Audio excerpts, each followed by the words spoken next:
Hi everyone, আসসালামু আলাইকুম। আশা রাখি ভালো আছেন। আমিও ভালো আছি। পূজার ছুটিতে বোনের বাসায় ঢাকায় বেড়াতে আসলাম। আসার পর বোনের মেয়ে আর ছেলে আবদার করলো আমার হাতে রোস্ট খাবে। ছেলে মেয়ের আবদার বলে কথা, তা কি মানা করা যায়? তাই আজকে রোস্ট রান্নার প্রস্তুতি নিলাম।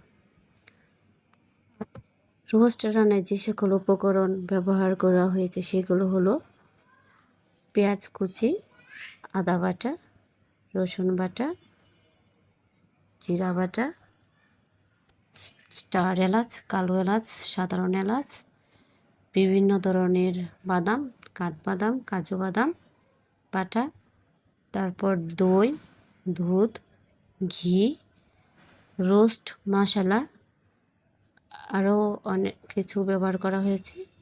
মাশাআল্লাহ, রোস্ট রান্না অনেক সুন্দর হয়েছে এবং সকলের পছন্দ হয়েছে। আল্লাহ হাফেজ।